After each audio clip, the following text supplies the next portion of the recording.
అదే మనం ఒక 700 మందికి 800 మందికి చపాతీ చేయాలంటే ఒక 10 మంది ఉండాలి. దీనికైతే 4 మనకు సరిపోతుంది.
చపాతీ మేకర్ విశేషాలు చెప్పండి. ఎన్ని చపాతీలు తయారవుతాయి రోజు?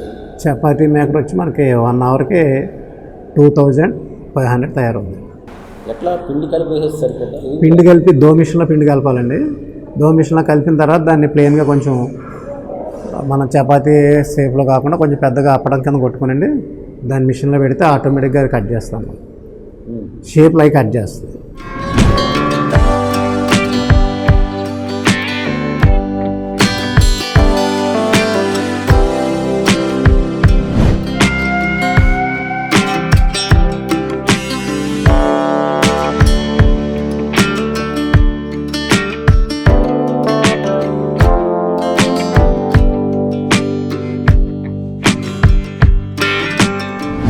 మనం సింగిల్ హ్యాండ్ వత్తకుండా మ్యాన్ పవర్ బాగా సేవ్ అవుతుంది అనమాట.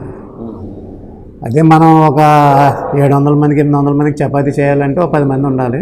దీనికైతే 4 మనకు సరిపోతుంది చపాతీ మేకర్. మీకు పిల్లలందరికీ సరిపోతుంది. ఓ 3 అవర్స్లో మొత్తం 700 మెంబర్స్కి ఫినిష్ అయిపోతుంది. 3 గంటలు. అంటే ఓన్లీ చపాతీ తయారు చేయటం, కాల్చడం వేరండి. అదంతా మేకర్. ఎక్కడ తీసుకున్నారు ఈ మిషన్ మీరు? కోయంబత్తూరు అండి. ఎంతకాలం క్రితం తీసుకున్నారు? మేము మ్యాక్సిమం 12 సంవత్సరాలు అయిందని తీసుకున్నాం. అప్పటి నుంచి వాడుతున్నారు? అప్పటి నుంచి. ఇప్పుడు లేటెస్ట్ మోడల్ వచ్చినాయి, అది తీసుకోలేదు కానీ ఇప్పుడు వరకు దీనికి కానీ ఇబ్బందులు వచ్చాయి? రిపేర్ రావడం, ఈ బెల్ట్ చేంజ్ చేసుకోవాల్సి వస్తుంది. బెల్ట్స్ అంతే. ఎంత ఉండొచ్చారు సుమారు కాస్ట్? అప్పట్లో మేము అన్నప్పుడు 20,000 ఇప్పుడు ఇంకా పెరుగుండి వచ్చేది. ఏం సేవ్ అయింది దానివల్ల మీకు? మ్యాన్ పవర్ బాగా సేవ్. ఇప్పుడు మెయిన్ మ్యాన్ పవర్ సేవ్. అప్పుడు మ్యాన్ పవర్ ఆలోచించి తీసుకున్నాము. ఈ మధ్యకాలంలో లేటెస్ట్ మోడల్ వచ్చినాయి కానీ అది ఇంకా కూడా మ్యాన్ పవర్ సేవ్ అవుద్ది.